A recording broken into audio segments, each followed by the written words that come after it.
నల్గొండ పట్టణం మరియు తిప్పర్తి మాడుగులపల్లి మండలాల్లో వివిధ అభివృద్ధి సంక్షేమ పథకాల శంకుస్థాపన ప్రారంభోత్సవాల నిమిత్తం నల్గొండ జిల్లాలో పర్యటించారు. రోడ్లు భవనాల శాఖ మంత్రి కోమటిరెడ్డి వెంకటరెడ్డి. ఇక మాన్యం చెల్క ఉర్దూ మీడియం ప్రైమరీ పాఠశాల శంకుస్థాపన చేసిన అనంతరం ఆయన ప్రతినిధులతో మాట్లాడారు.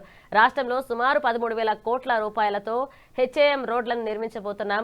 ఈ నెల 17న రాష్ట్ర సీఎం కనగల్ సమీపంలో శంకుస్థాపన చేయనున్నారని, అనంతరం దర్వేషీపురం ఎల్లమ్మ దర్శనం చేసుకున్నారు అని, అనంతరం కనగల్ సమీపంలో భారీ బహిరంగ సభ ఏర్పాట్లు చేస్తున్నట్లుగా మంత్రి తెలిపారు. తమ ప్రభుత్వం ముస్లిం మైనారిటీలకు రిజర్వేషన్తో పాటుగా నాణ్యమైన విద్యును అందించేందుకు కృషి చేస్తుందని మంత్రి కోమటిరెడ్డి వెంకటరెడ్డి తెలియజేశారు. ఇక నల్గొండ కేంద్రంలోని మన్యం చెలకలో 44 లక్షల రూపాయల వ్యయంతో నిర్మించనున్న ఉర్దూ మీడియం ప్రైమరీ స్కూల్ భవనానికి ఆయన శంకుస్థాపన చేసిన అనంతరం మాట్లాడారు. శాఖ ద్వారా HAM model hybrid annuity model అని కేంద్ర ప్రభుత్వం గతంలో 2016లో ప్రవేశపెట్టే పథకం. అంటే 40% రాష్ట్ర ప్రభుత్వం భరిస్తుంది, 60% RBI ద్వారా మేము గ్యారెంటీ ఇచ్చి 6,300 కిలోమీటర్ల రోడ్లని డబుల్ రోడ్గా మార్చే కార్యక్రమం 13,000 కోట్లు టెండర్లు పూర్తయి వర్క్ ఆర్డర్లు ఇచ్చినాము. నేను అదే పని మీద సంవత్సరం వెళ్ళి కష్టపడుతూ పంచాయతీరాజ్ 7,000 కోట్లు సీతక్క ఆధ్వర్యంలో దాన్ని 17వ తారీఖు రోజు సాయంత్రం 3 గంటలకు కనగల్ ప్రాంతంలో ఒక సైట్ చూసినాం. మన 4 గంటలకు కలెక్టర్ గారు, నేను, ఇతర అధికారులు, పోలీసు అధికారులు పోయి అక్కడ శంకుస్థాపన చేసి ఆ మొదటి ప్యాకేజు దర్వేశ్వరం వరకు CRFలో డబల్ రోడ్ పెట్టించిన, డివైడర్ పెట్టించిన. ఎందుకంటే యాక్సిడెంట్ ఎక్కువైతుంది, అక్కడ ఫంక్షన్ హాల్స్ ఎక్కువైనాయి.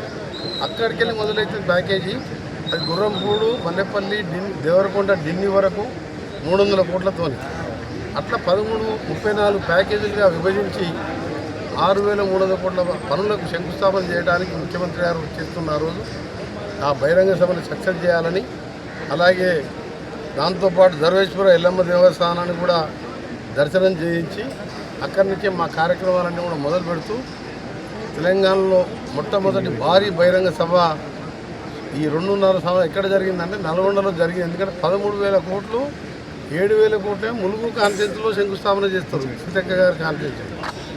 దీంతో తెలంగాణ ముఖ చిత్రం మారిపోతుంది. యాక్సిడెంట్ తగ్గుతాయి, ఊళ్ళల్లో డబల్ రోడ్లు ఉంటాయి, ఇండస్ట్రీస్ వస్తాయి. ఎగ్జాంపుల్ ఇంకో 2వ ప్యాకేజ్ పెట్టినా చిట్యాల టు రావన్నపేట, ఒలిగొండ, భువనగిరి, జగదేవ్పూర్ వరకు అది కూడా డబల్ రోడ్, అదొక 300 కోట్లు. సూర్యాపేట ఏరియాలో ఆలేరు కాన్ఫరెన్స్లు 300 కోట్లు. ఇట్లా జిల్లాతో పాటు రాష్ట్రం మొత్తం 13,000 కోట్లకు శంకుస్థాపన చేయడానికి ముఖ్యమంత్రి గారు ఇచ్చేస్తున్నారు. ఆ సభని ప్రెస్టేజ్గా తీసుకొని మా 13వ తారీఖు ఈ సర్ మీద మా మీటింగ్ ఉన్నది, మా BLO ఉన్నది మీటింగు. దాంతోపాటు ఈరోజు మధ్యాహ్నం సైటు చూసి వచ్చిన తర్వాత అది ఏర్పాటుకు సంబంధించి కానీ ఇంకా ఏమేమి శాంక్షన్ చేయించాలి జిల్లాకు, మా మున్సిపల్ కార్పొరేషన్కి అదనంగా వాటర్ ట్రీట్మెంట్ ప్లాంట్ ఒకటి కావాలని మా మేయర్ గారు చెప్పడం జరిగింది. ఇంకా ఇప్పుడున్న వాటర్ ట్రీట్మెంట్ మిషన్ బగేరా దానికి వెళ్తున్నాం కాబట్టి సరిపోని 24/7 ప్రతి ఇంటికి 24 గంటలు కృష్ణా వాటర్ రావాలంటే సపరేట్ ప్లాంట్ కావాలి.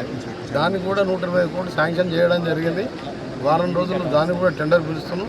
దానికి కూడా శంకుస్థాపన ఆ రోజే అక్కడి నుంచే వర్చువల్గా చేపించి నల్గొండ పట్టణాన్ని, నల్గొండ జిల్లాని తెలంగాణలో నెంబర్ 1గా చేయాలని